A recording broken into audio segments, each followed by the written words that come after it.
चलिए, आज एक ऐसी कहानी में गोता लगाते हैं जो एक बड़ा सवाल खड़ा करती है। क्या कोई भविष्यवाणी किसी को राजा बना सकती है या फिर उसे पूरी तरह तबाह कर सकती है? जी हाँ, ये कहानी है मैकबेथ की। तो सवाल यही है, महानता की भविष्यवाणी या फिर तबाही का एक पक्का नुस्खा? चलिए, इसी सवाल के साथ मैकबेथ की दुनिया में कदम रखते हैं। तो कहानी का पहला पड़ाव है महत्वाकांक्षा के बीज।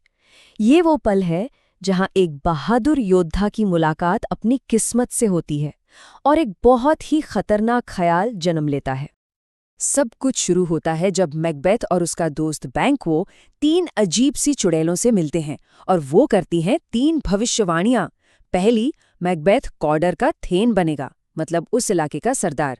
दूसरी, वो स्कॉटलैंड का राजा बनेगा। और तीसरी, ये मैकबेथ के लिए नहीं थी, तीसरी थी कि बैंकों के बच्चे राजा बनेंगे। सोचिए, ये सिर्फ शब्द नहीं थे, ये मैकबेथ के दिमाग में बोए गए जहरीले बीज थे। और बस यही वो पल था।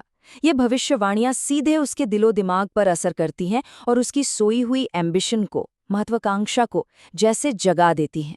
यहीं से सब कुछ बदलने वाला था। अब वो सिर्फ एक वफादार सिपाही नहीं, बल्कि एक ऐसा इंसान था जिसे सत्ता का रास्ता दिख गया था। लेकिन इस कहानी में मैकबेथ अकेला नहीं है। जैसे ही वो ये सारी बातें अपनी पत्नी लेडी मैकबेथ को बताता है, वो इस ख्याल को एक अलग ही लेवल पर ले जाती है। वो मैकबेथ को किंग डंकन की हत्या के लिए उकसाती है, उसकी महत्वाकांक्षा की आग में मानो घी डाल देती है। तो अब हम आते हैं दूसरे पड़ाव पर, खून से सना ताज। यहाँ से सत्ता का रास्ता हत्या और वहम से होकर गुजरने वाला है। और आखिरकार वो उस हद को पार कर ही देता है जहां से वापसी का कोई रास्ता नहीं। अपनी पत्नी के उकसाने पर मैकबेथ रात के अंधेरे में अपने ही मेहमान, अपने राजा किंग डंकन की हत्या कर देता है। ताज के लिए इससे बड़ा धोखा और क्या हो सकता था? लेकिन सत्ता की एक कीमत होती है। ताज तो उसे मिल गया, पर रातों की नींद और मन का सुकून सब छिन गया। अपराध बोध और डर उस पर इस कदर हावी हो जाता है कि उसका अपना ही दिमाग उसका सबसे बड़ा दुश्मन बन बैठता है। अब उसे हर परछाई में खतरा नजर आता है और यही डर उसे और भी ज्यादा बेरहम बना देता है। एक खूनी सिलसिला शुरू हो जाता है। उसे बैंकों वाली भविष्यवाणी याद आती है और वो अपने ही दोस्त को मरवाने का हुक्म दे देता है। हालांकि बैंको तो मारा जाता है, पर उसका बेटा फ्लियांस बच निकलता है। इससे मैकबेथ का डर और भी गहरा हो जाता है और फिर उसका अपराध बोध इतना बढ़ जाता है कि उसे भरी महफिल में बैंकों का भूत दिखाई देने लगता है।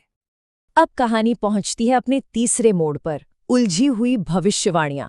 यहाँ मैकबेथ को लगता है कि वो सुरक्षित है, लेकिन यही झूठा यकीन उसके लिए सबसे ज्यादा खतरनाक साबित होगा। तो मैकबेथ वापस उन्हीं चुड़ैलों के पास जाता है और जवाब मांगता है। इस बार उसे 3 नई बातें पता चलती हैं। पहली, मैकडफ से सावधान रहो। दूसरी, कोई भी औरत से जन्मा इंसान उसे मार नहीं सकता। और तीसरी, वो तब तक महफूज है जब तक बर्नम वुड नाम का जंगल चलकर डंसनेन हिल तक ना आ जाए। सुनने में तो ऐसा लगता है कि वो अमर हो गया है ना? और बस यहीं वो सबसे बड़ी गलती कर बैठता है। वो इन पहेलियों को अपनी जीत का सर्टिफिकेट समझ लेता है। ये सोचकर कि उसे कोई हरा ही नहीं सकता, वो हद से ज्यादा आत्मविश्वासी और लापरवाह हो जाता है। वो ये भूल जाता है कि किस्मत की बातें अक्सर सीधी नहीं होती। और अब कहानी का आखिरी हिस्सा, एक जालिम का अंत। चलिए देखते हैं कि कैसे किस्मत की वो पहेलियां एक एक करके सुलझती हैं और उसे उसके खूनी अंजाम तक ले जाती हैं। मैकबेथ का जुल्म अब सारी हदें पार कर चुका था। तो अब किंग डंकन के बेटे मैल्कम और मैकडफ, वही मैकडफ जिसके पूरे परिवार को मैकबेथ ने मरवा दिया था, मिलकर उसके खिलाफ एक सेना तैयार करते हैं। अब अंत की लड़ाई का मंच सज चुका था। और यहीं पर पहली भविष्यवाणी एक बहुत ही चालाकी से सच साबित होती है। याद है, मैकबेथ तब तक सुरक्षित है जब तक बिर्नम वुड डंसनीन हिल की ओर न चले। असल में होता ये है कि मैल्कम के सैनिक बिर्नम के जंगल से पेड़ की टहनियां काटकर उन्हें अपनी ढाल बना लेते हैं।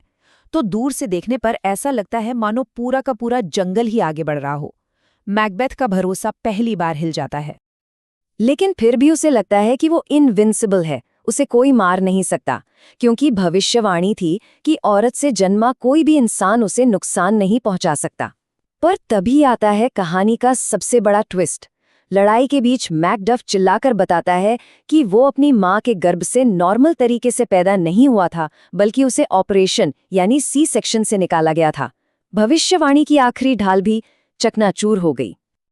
अपनी झूठी सुरक्षा के सारे भरम टूट जाने के बाद मैकबेथ का सामना होता है मैकडफ से, और आखिरकार मैकडफ उस जालिम राजा का अंत कर देता है जिसने पूरे स्कॉटलैंड पर इतना कहर बरपाया था। और मैकबेथ की मौत के साथ ही स्कॉटलैंड में फिर से अमन चैन लौट आता है। मैल्कम, जो कि असली हकदार था, स्कॉटलैंड का नया राजा बनता है और राज्य में एक नए दौर की शुरुआत होती है। तो आखिर में ये कहानी हमें उसी गहरे सवाल पर लाकर खड़ा कर देती है, क्या हमारी किस्मत सितारों में लिखी होती है या हम उसे अपने फैसलों से खुद लिखते हैं। मैकबेथ की कहानी शायद यही बताती है कि भविष्यवाणियां तो सिर्फ इशारे करती हैं, पर उन तक पहुंचने का रास्ता, अच्छा या बुरा, वो हम खुद चुनते हैं। काफी कुछ सोचने पर मजबूर करती है ये कहानी, है ना?